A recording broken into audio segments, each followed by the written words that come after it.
ओम शांति। आज हम जानेंगे कलयुग विनाश कब और कैसे होगा। इनसे पहले का जो चित्र था उसमें हमने जाना कि मनुष्य रूपी कल्प वृक्ष के बारे में।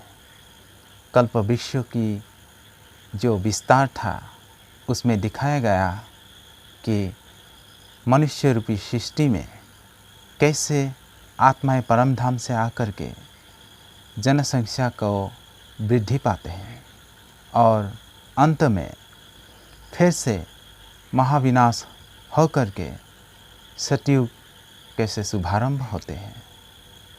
और आज हम जानेंगे कि कलयुग कैसे और कब विनाश होगा। चित्र में दिखाया है कलयुग का विनाश। इधर कलयुग को एक तमु प्रधान दुनिया के रूप में दिखा रहा है। कली अभी बुढ़ा बन चुका है। कली अर्थात अधर्म। कली ने इस दुनिया को काम, क्रोध, लोभ, मोह और अहंकार का 5 लकड़ियों ने जला के रखा है और इस कलयुग को आयरन एज बोलते हैं, क्योंकि सतयुग को गोल्डन एज कहा जाता था। अभी सतयुग तो है नहीं। अभी कलयुग में प्लास्टिक इसका भी मूल्य है। कलयुग में लोहा, ताम्र आदि से सब कुछ चीज़ें बनते हैं। अभी तो प्लास्टिक का भी इतना दाम है। सतयुग पर सोने का महल हुआ करता था, इसीलिए सतयुग को गोल्डन एज कहा जाता था। वहाँ पर सतयुग में सुख शांति सब कुछ था। अभी कलयुग में सिर्फ दुख ही दुख है मनुष्यों का, क्योंकि कली ने मनुष्य रूपी आत्माओं के मन में काम, क्रोध, लोभ, मोह, अहंकार ये 5 विकार रूपी रावण जो है ये मन में प्रवेश करके रखा है और इसीलिए ये दुनिया एक गर्भ जेल जैसा बन चुका है। यहाँ से किसी का मुक्ति नहीं मिलता है। यहाँ पर अकाल मृत्यु होता है। सतयुग पर अकाल मृत्यु नहीं होंगे। लेकिन एक यहाँ पर स्वामी जी दिखा रहा है, एक ऋषि मुनि दिखा रहा है। वो कह रहा है परंतु शास्त्र के अनुसार तो कलयुग समाप्ति में अभी लाखों वर्ष पड़े हैं। अज्ञान निद्रा में लोग सोया हुआ है। लोग शास्त्रों की बातें मानते हैं। कलयुग विनाश होने के लिए लाखों वर्ष पड़ा हुआ है, ऐसे मान करके अज्ञान निद्रा पर सो रहा है। लेकिन कली अभी जाने का कुछ ही चाल बचा है, क्योंकि अभी कली बुढ़ा बन चुका है। जैसे कि उदाहरण की ओर पर यहाँ पर दिखा रहा है, ये जो न्यूक्लियर पारमाणविक एटॉमिक बम जो अभी चारों देशों पर तैयार हो चुका है, वो अभी फूटने वाला है। यहाँ पर दिखा रहा है 3rd वर्ल्ड वॉर होने के लिए थोड़ा समय बचा है। यहाँ पर दिखा रहा है दुनिया को एक मातृ के रूप पर, क्योंकि हम दुनिया को मातृ मानते हैं, एक माँ मानते हैं। जैसे कि एक माँ अंतिम सांसें ले रहा है बिस्तार पर, हॉस्पिटल में उसको ऑक्सीजन की पाइप लगा करके रखा है। तब डॉक्टर ने कहा कि आपका माँ अभी शरीर छोड़ने वाला है। आपकी परिवार का जो सदस्य है, संबंधी है, मित्र है, सबको बुलाइए और उसका अंतिम शरण, उसका मुँह देख लीजिए। तब सभी आते हैं और उसी रोगी को देखते हैं, बातें करते हैं, उसके बाद वो मर जाता है। ठीक उसी प्रकार अभी जो कलयुग की दुनिया है, इस चित्र की जो हालत है, चित्र में जो समझाने का कोशिश कर रहा है, इसी प्रकार है। क्योंकि अभी जो दुनिया है, ये दुनिया को ऑक्सीजन लगा करके रखा है। जैसे कि विनाश होने के लिए थोड़ा समय बचा है, कुछ ही चाल बचा है। चारों ओर प्रकृति का हलचल हो रहा है। मनुष्य धर्म के नाम पर लड़ रहा है। अनेक अनेक दल संगठन हाथ में तलवार लेकर के अभी रैली कर रहा है। हिंदू, मुसलमान, सिख, ईसाई के नाम पर अभी नफरत पैदा हो रहा है। ये सब किसका सिग्नल दे रहा है? क्या कहना चाहते हैं ये समय? ये समय कली का अंतिम है। इसीलिए चारों ओर प्रकृति का भी इतना हलचल मचा रहा है, इतना बाढ़ आ रहा है, इतना बारिश हो रहा है, कहीं पर बहुत सारा धूप ही धूप है। खाने के लिए अनाज नहीं मिल रहा है, लोगों को अनाज उत्पन्न ही नहीं हो रहा है। चारों ओर मूल्य वृद्धि हो रहा है, जैसे कि बीमारी ही बीमारी, चारों दुनिया में नया नया बीमारी आ रहा है। और चारों ओर मनुष्य अभी गांव शहर जैसा बन रहा है।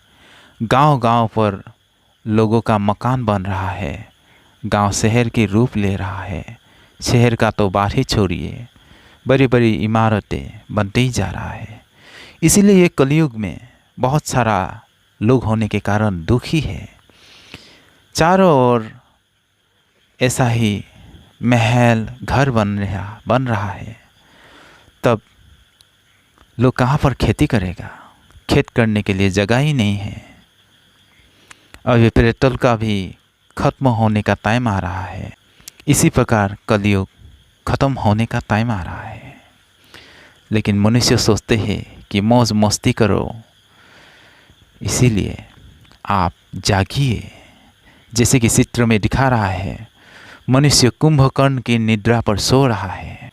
हमारे ब्रह्मा कुमारी का जो भाई बहन लोग हैं, वो लोग ज्ञान का अमृत, ज्ञान की कलश से ज्ञान का अमृत मनुष्य की कानों पर डाल रहा है।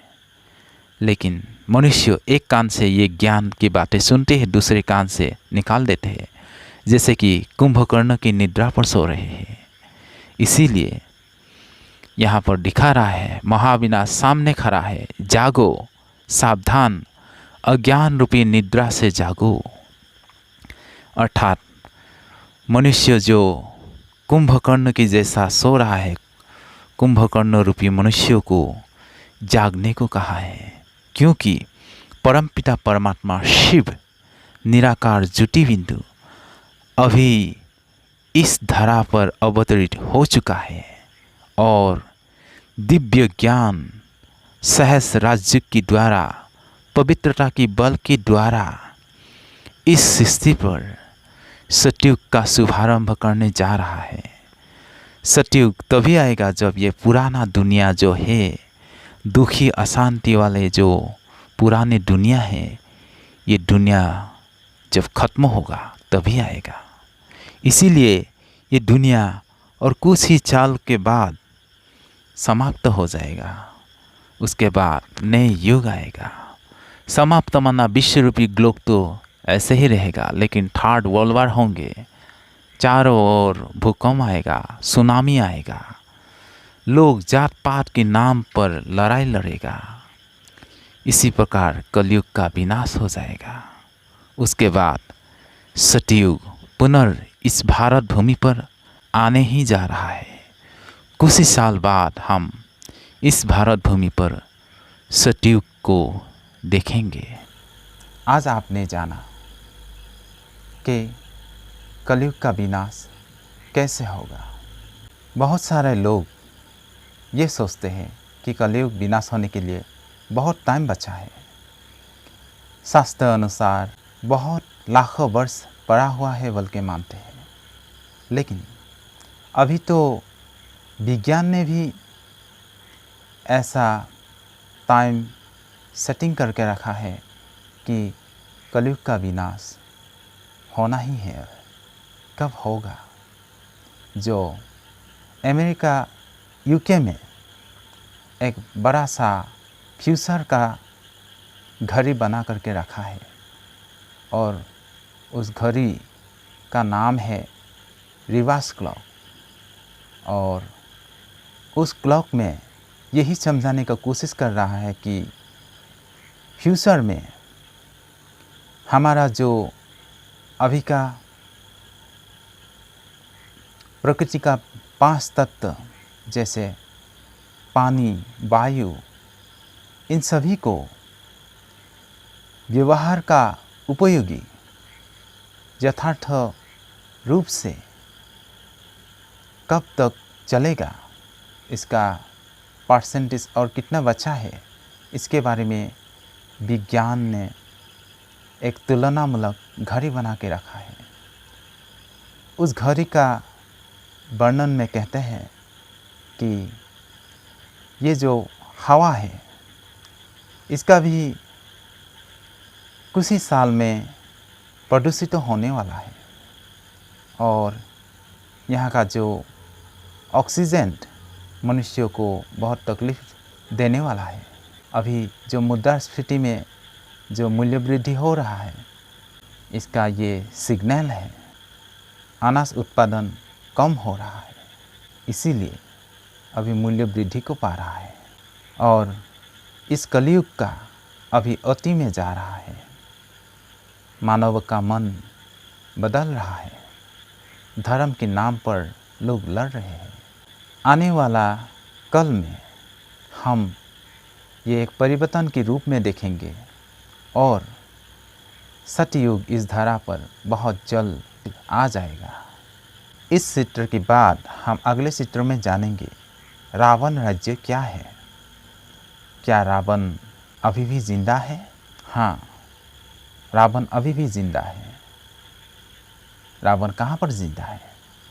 रावण हमारे मन के अंदर जिंदा है। रावण किस प्रकार जिंदा है, इसके बारे में हम अगले चित्र पर चर्चा करेंगे। ओम शांति।